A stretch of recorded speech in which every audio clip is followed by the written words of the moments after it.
Michigan hires Kyle Whittingham as their new head coach. Let's talk about it. When the University of Michigan fired Sharon Moore, a lot of people had questions, myself included, as to the timing of it. It seemed like bad timing as the coaching carousel had already ended, and it felt like a lot of the candidates that were left were not really ideal candidates for what Michigan was looking for. Turns out that Utah bringing in private equity to make it a for-profit venture ended up getting Kyle Whittingham to retire. He emerged as a candidate yesterday, was signed as the new head coach yesterday, and now today people are beaming over this hire.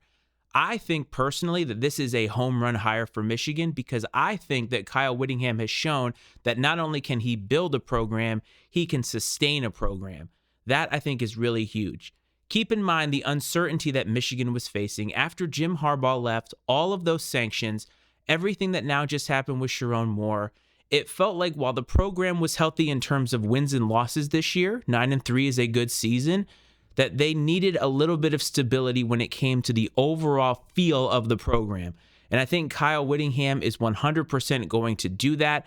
I think that he is going to be highly successful at Michigan. And as a matter of fact, I think they almost lucked into this being their hire. If it hadn't been for Utah deciding to go the for-profit route, and Sharon Moore showing who he was in the recent weeks, would Michigan have had a chance to get a hire of this caliber? I think the answer is no, and I feel like what we're going to see is Michigan competing every single year at the top, if not always at the top of the Big Ten, and I think they're going to be a perennial playoff contender. People would say that at Utah, maybe Whittingham didn't win the big game, but keep in mind that he did a lot with a lot less resources. And now he's going to a program that has a ton of resources, a ton of money that's going to be put into NIL. I think it's going to be a huge home run for them. But for Michigan fans, after everything that happened with Sharon Moore and the timing of all of this, how do you feel about this hire of Kyle Whittingham? Do you think it's a good thing or a bad thing for the program, or are you just indifferent? Let me know down in the comments.